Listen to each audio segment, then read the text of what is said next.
President Joe Biden has commuted the sentences of 37 federal death row prisoners, converting their punishment to life imprisonment without parole.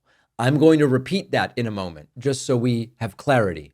This is more than 92% of all prisoners currently on federal death row.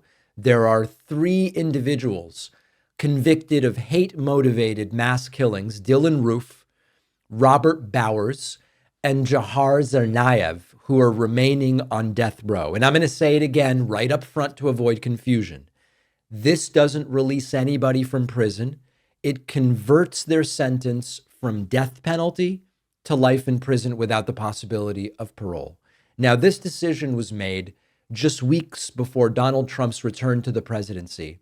And it's just a reminder that Biden, as a Catholic, is morally opposed to the death penalty. He has called it flawed. He has called it irredeemable. And I think both of those are accurate. And we could even go further, and I will in a moment. President Biden campaigned back in 2020 on ending the federal death penalty. Legislative efforts did not succeed. They depended on Congress and they didn't succeed. Instead, what Biden did was implement a moratorium on federal executions, and it effectively stopped the practice. Trump revived it during his first term, and we saw 13 federal prisoners executed when Trump was president the first time around. And Biden has placed a moratorium on it. Now, as you can see, this is a stark difference here.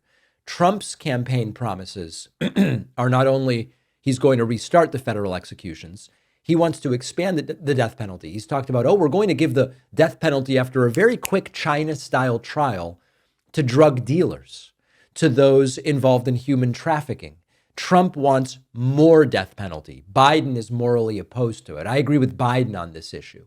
Now, it's also important to mention, not that the justice system is dictated just by the victims of crimes, but it's important to mention that many victims' families voiced support for commuting the death penalty to life in prison without parole. And it really challenges the idea that victims get closure when the state puts people to death. There's a retired police officer whose partner was killed by one of the inmates whose life has now been spared, and he will spend the rest of his life in prison with no possibility of parole. And that individual said, it would not have brought me peace to see this individual executed.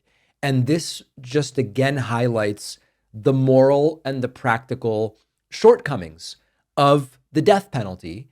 And Joe Biden is trying to address that. Now, as many of you know, I'm against the death penalty as well for so many different reasons. First of all, its implementation is filled with flaws. Since 1973, over 200 death row inmates have been exonerated. And that's a reminder that the system often gets it wrong.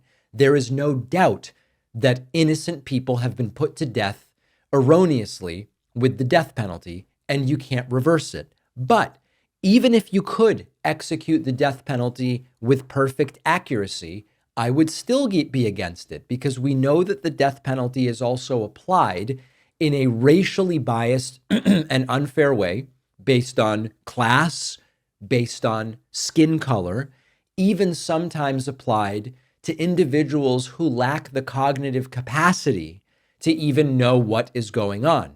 Now, I know that there are people who are most concerned with what things cost. And many of these supporters of the death penalty love to say, and I take them at their word that they believe it, they say, we're not going to spend endless money to keep someone housed and fed and with medical treatment in prison. Let's simply execute them. It's cheaper. But the problem with that is it happens not to be. To go through the entire death penalty process with the appeals and the cost of death row is actually more expensive. Now, some of these right-wingers will react to that and say, well, don't give them the appeals and don't put them on death row. There are innocent people on death row. How on earth do you justify eliminating the appeals process? We need a better appeals process. So even the financial aspect of it doesn't make sense. And no matter what your priority is, there are lots of different reasons that we should say no more death penalty. At the end of the day, the motivation often for the death penalty is revenge. Now, I know every time I talk about this, someone will write to me and they'll say, David, you might feel differently about the death penalty if it was one of your loved ones who had been killed.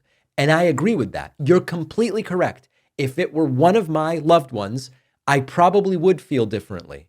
But that's a reason not to have the death penalty, because I might feel differently if it were my family member out of a desire for revenge.